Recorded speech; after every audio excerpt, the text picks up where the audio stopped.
Hi guys, this is Dr. Mick. We're going to be moving on to a bird, and this specimen specifically is a chicken. So we're going to be discussing the axial skeleton first. In this first video, we are going to be going over figure 5.13a, where you need to know numbers 1, 2, and 3, and figure 5.13b, where we only need you to know 1, 3, and 5. So this is focusing first on the rib cage. So the rib cage has a couple different portions to the ribs. So here is our sternal section of rib. This portion is called the vertebral section of rib, since this is attaching to the vertebrae.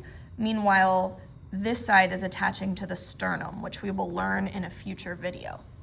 And then coming off of the vertebral section of rib that's connecting the ribs themselves to each other, there's something called the uncinate process, which here's another example of one along this side. So now we're going to move on to the cervical vertebrae. And in this sample, the structures listed are a little difficult to see because in the lab manual, it shows a disarticulated, so essentially broken neck specimen with individual vertebrae, but here these guys are still connected to keep this specimen intact. However, we can see, vaguely, we can see where the pre-zygapophysis would be along this area, which the pre-zygapophysis is closer to the head versus where the post-zygapophysis would be, which is farther away from the head. So pre is closer to the head, post is farther away. And again, we can't see them too well on this specimen just because the vertebrae are still intact. The other structure that we can see, and I think we see it best down here, these are called the cervical ribs that are coming off what would be the ventral portion of the vertebra. So they're those little appendages essentially coming off of the individual vertebrae. So that's all for this video, and we will see you soon. All right, we are back with figure 5.13c, where we are going to be talking about the remainder of the vertebral column, as well as focusing on the pelvis for this bird. So as we discussed in the last video, as far as vertebral regions, here is our cervical vertebrae along here, which are the neck. Same thing for us, same thing for cats. And moving along after that, we have our thoracic vertebrae. And that's the area that's essentially protected by our rib cage. So thoracic vertebrae come in two flavors. So we have our free thoracic vertebrae, which you can see are not attached to this larger structure here, but we still have some thoracic vertebrae that are attached. So here we would call this a free thoracic vertebrae, and here we would just call this thoracic vertebrae, since we know it's not freely existing on its own. When we move down in our vertebral column, our next is lumbar. Same for people, same for cats. So we have our lumbar region. And then we move on to our sacral vertebrae in here. And just like in our frog, there are the transverse processes of the sacral vertebrae. So we have one here, have one here, we have one here.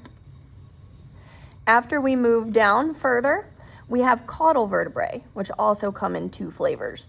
So we have our just a regular caudal vertebra, and then we have a free caudal vertebra, because again, these lower ones are not attached through bone to this larger structure that we're gonna discuss next.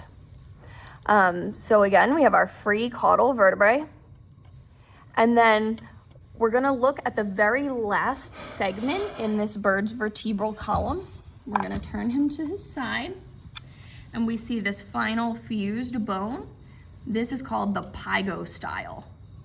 So here is our pygostyle, which ends our vertebral column. We're now gonna move on to discussing the pelvis of this bird, which, since birds are known for their fused bones, this region is called the synsacrum. and it's comprised of 3 bones. So we have our pubis, which we can see along this outer edge. Then we have our ischium here, and then we have our ilium, which extends up. So again, the synsacrum is composed of 3 parts: our ilium, our ischium, and our pubis. And next we'll be starting to talk about some more structures of this bird, but for now, this is the end of the pelvic region, so the synsacrum and the vertebral column. All right, we are back to discuss some more about our bird friend.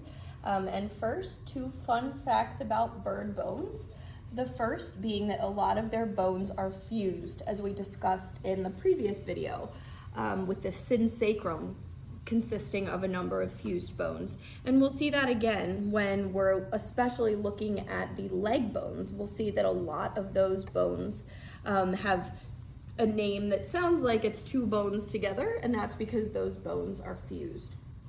The second fun fact about bird bones is that a lot of them are pneumatic. P-N-E-U-M-A-T-I-C. And pneumatic means that they're hollow, and these hollow bones help to give them an extra boost of oxygen when they fly. So the first structures that we're going to discuss for this bird, I'm going to turn this specimen around, and we're going to be first looking at figure 5.20A. And we only need you to know terms 5 and 7 for that one. So the terms that we need you to know are the sternum, and then the bony prominence at the front of the sternum is called the keel. So the keel just is this bony prominence along the edge of the sternum. And this becomes relevant to me, especially working as a veterinarian, that in veterinary practice, we use this keel as a form of telling if a bird is at a healthy weight. So what we'll do is we'll feel on either side of the keel, and we'll see how much tissue we feel around there and how much fat.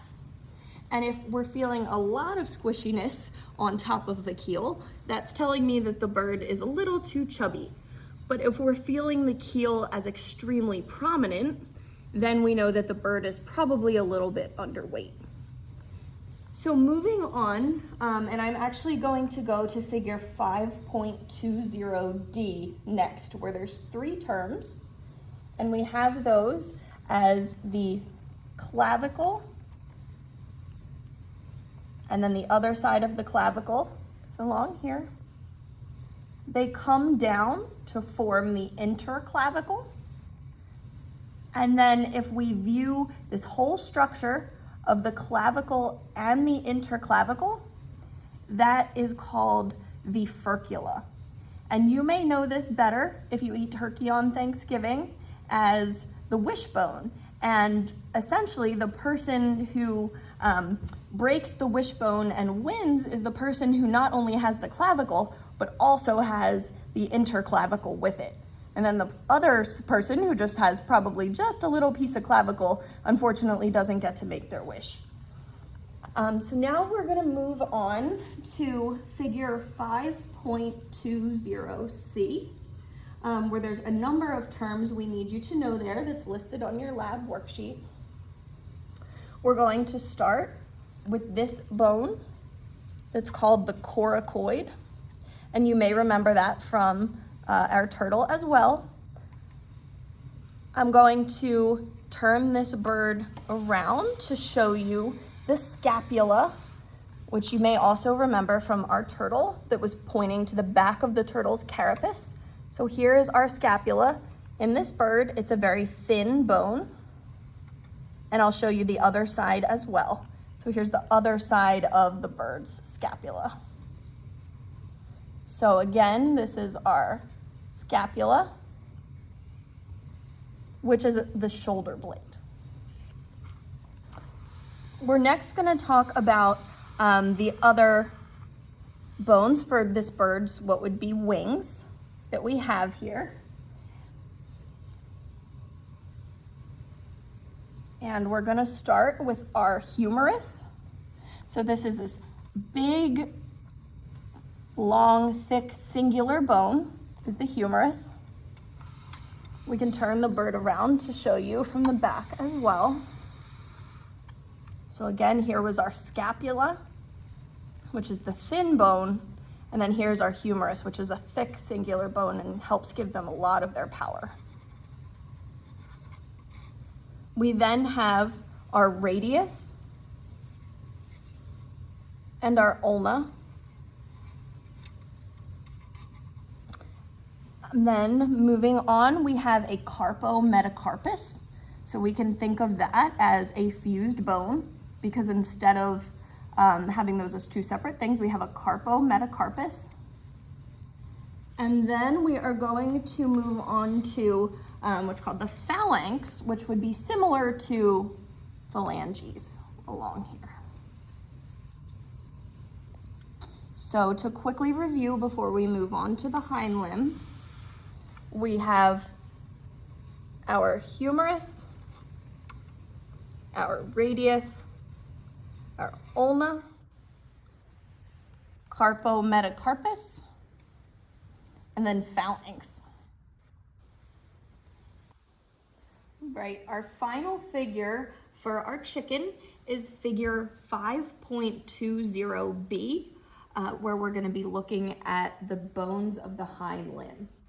So right now we have this bird in a lateral view, and the first bone that we're going to talk about is the femur.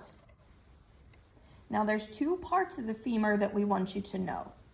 The first one, I've heard it pronounced two different ways. It's called the greater trochanter, or the greater trochanter, which is kind of the end portion along here. Then we have, at the opposite end of the femur, we want you to know the condyle. Now we're gonna look at the bird's kneecap next, which is the patella. I'm gonna show you from this lateral view first, and then we will turn it around for a ventral view. So I'm gonna show you the ventral view for this bird now.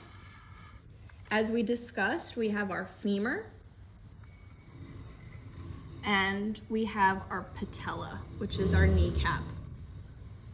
Next, we're going to go back to the lateral view to look at our tibiotarsus.